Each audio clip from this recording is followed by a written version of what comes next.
Hi there.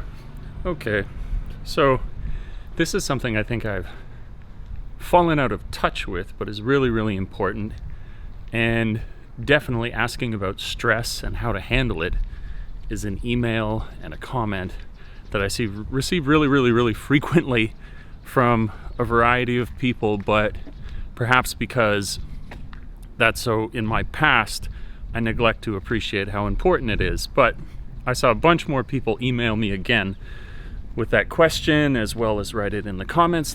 So I thought I'd actually give a full rundown to how I think you can best deal with this as a sort of like top 5 ways, get a little philosophical on it.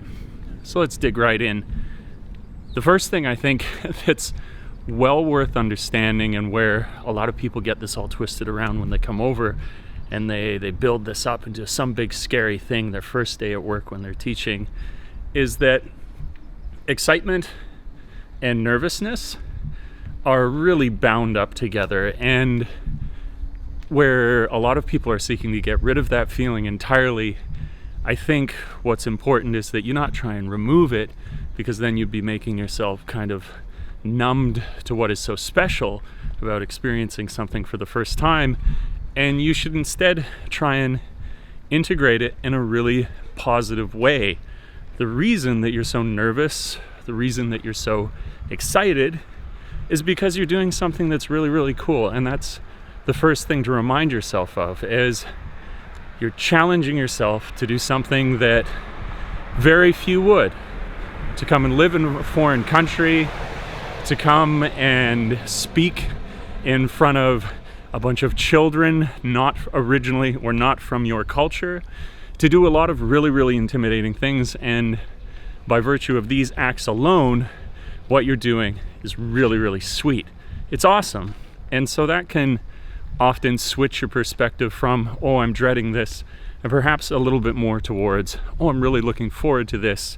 And all it is a slight switch in your perspective and how you're thinking about what it is that you're going to face. Now, next to that, I think the first thing that I would say, oh, this road was never paved before. This is weird.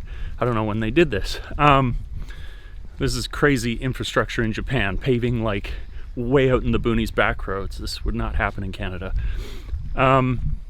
Something to remember, this is really, really important, is that on your first day, where everybody's thinking, I need to have the perfect lesson plan, I need to have the perfect self-introduction, I need to have the perfect of everything. When the truth is, and this should put you totally at ease, it's your first day, and so very little is going to be asked of you at all. And nothing ever will be asked of you if you're in junior high school. I kid, that's a rip at junior high school. But you do a lot less in junior high school. You really do teach if you're in elementary school. So it's your first day. You can trust that all these terrible deaths that you're dying every night in your head as you imagine the worst case scenarios that occur, nothing like that will arise, because you'll probably be introduced to staff. You'll be shown around the school a little bit. You're not going to do anything that would be especially stressful in your home country. Nobody's expecting you to put on a big speech. Now, things that I would say beyond calming your nerves, now that you know that, first of all, this is sweet what you're doing, and that should have you enjoying this nervousness more as excitement than it is something that's really giving you a way too much of a cortisol spike. You enjoy it as something that's really, really exciting, first and foremost, for all the awesome reasons I've cited, that you're doing something so unique. Next to that, you're not really going to be asked that much on your first day, so calm down, take a big breath, and realize there's very little to do. So be like water, as Bruce Lee would say. Flow, crash, go with the flow. Now, that being said, there are a couple very specific, like tangible things that I can recommend that you do that would go beyond what I'm discussing as sort of like philosophical ideas. And the first one would be, what's really, really popular in Japan is gift giving. This is not a stereotype that's overblown. It's the real deal. This really does happen. And it's very common in Japan. They do omiyage. That's souvenirs. I'm sure if you've been reading forums and trying to acquaint yourself with the culture, you already know that word. And Japan is great for it because wherever you go, they'll have a prefectural sweet or candy, same thing really. And you can buy these in bulk. And when you buy them in bulk, they're packaged individually for the specific purpose that they anticipate when you've bought these, that you will be giving them to your coworkers. You can do the same, and you can pick them up at any grocery store. I'm pretty sure 7-Eleven sells these here, which is pretty funny. But that's a fantastic idea.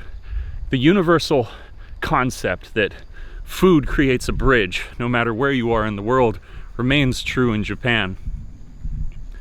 And so do that. Pick something up that on the first day you would be able to give to the staff members. Doesn't have to be really, really expensive at all. A lot of these things cost like less than $20, and there'll be enough of them that you can purchase for every single person that you're going to meet when you're there. And this is really, really good there's two ways that you could handle this now. You could give it to the Kocho sensei, and you don't need Japanese, but if you wanted Japanese, you could say like mina no omiyage desu.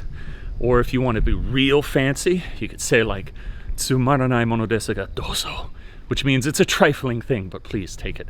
But that's probably unnecessary. And what I would recommend, if you got the cojones to do it, is say that you have this for them, but kind of indicate that you'd like to hand it out personally yourself, because that will then give you the opportunity to, again, crush all these demons in your head saying things are way more awkward than they actually are, and to go and give them out individually when you see people there. And for that reason, you're going to get a chance to speak with each teacher, even for like 2 seconds. And then as a result of that, YouTube, we're only ever seconds away from some kind of malfunction with your gear. My memory card ran out of memory, so I finished everything and then discovered that I only got about halfway through the video. But we're back now. So I had left off talking about how you should go and give these gifts out and do so personally, because you're establishing a rapport, you're getting a chance to touch base with everybody, you're showing them that you care, and you're also doing so in the best circumstances imaginable. You come bearing gifts, and everybody loves a little bit of food. So this is something that I think can make a huge difference. I know that it does.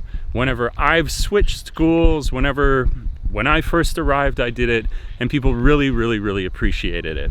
So this is a big thing to do, which opens up all sorts of doors and is really important for your own sense of like, okay, overcome the anxiousness, go and meet people, get known in the school. Now next, I would recommend a couple of really, really simple phrases, Japanese phrases, which are important. And these are killer simple, but it's for like underlying social reasons that they become very important. So, and perhaps not what you might think. The first one is obviously when you go in the morning, don't slink to your desk. Whenever you go in, and on the first day especially, you give a nice big "Ohayo gozaimasu" when you come in. And then once you see the natives do it for a while and they just sort of like "Ohayo gozaimasu," and they barely say it, sure, get into that groove eventually, but initially something that's really, really healthy, hearty hello in the morning. So that's one of them. The next phrase that I would give you is to ask a question. If you wanted to say, "May I ask a question?" because you will very likely need to many times. And it is "Shitsumon shite mo ii desu ka?" That's "May I ask a question?" And next to this, the last thing I'll give you to finish this all off are your farewells at the end of the day. One of which is "Otsukare sama deshita," and this is the universal, used everywhere. I'm done. Thanks for working with me, everybody. I'm on my way out. It's a farewell, essentially. And "tsukareta" or "otsukare" is like, oh, you must be tired. The direct translation, like with a lot of Japanese, gets a little bit like, oh, that doesn't make sense in English. But the feeling the spirit of it is that you're thanking people for their work as you leave. The other one that I would recommend is, this is higher. If you want to be even more polite, use either or. The next one is osaki ni shitsurei shimasu. And this is to say, pardon me for going before you. Extra polite, that extra little bit of class that you want to add on. Now, the reason that you use these, the reason that I recommend them, is not so much even for your Japanese practice, but what I was talking about earlier is it kind of like sending an underlying social message to put people at ease around you and to add to your sense of ease, is that you're willing to get on their level when it comes to communication.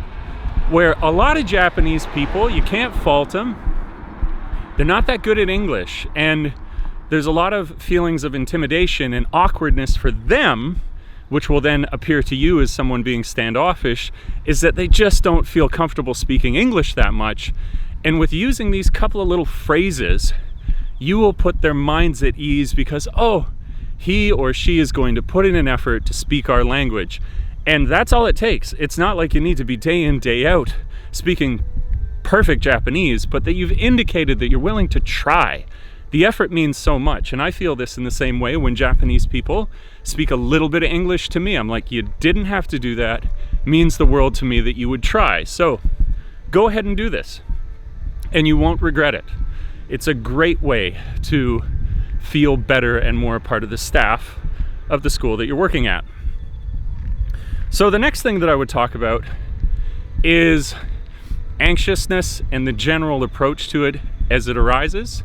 And that is to always, always, always, you want to go towards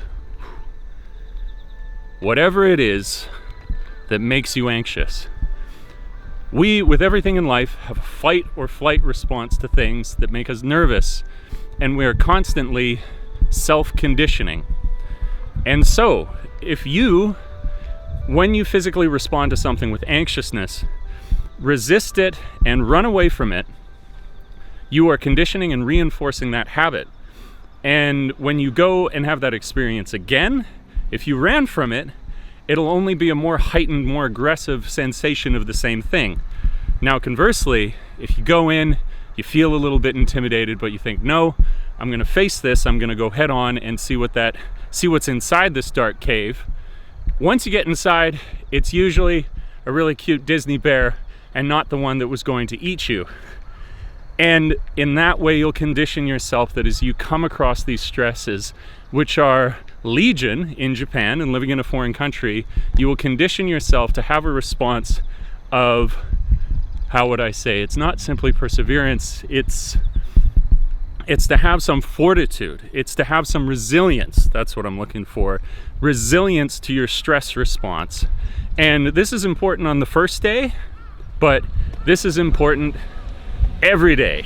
So you want to establish it really, really early on if you want to make your life as enjoyable as possible while it is that you are here. If you enjoyed this video, please do leave a like. Please do subscribe if you want to find more videos like this.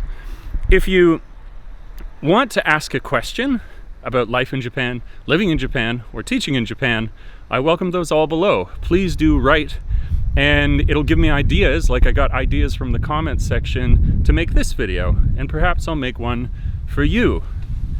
If you would like to support me, there's always my Patreon. That's amazing if you do.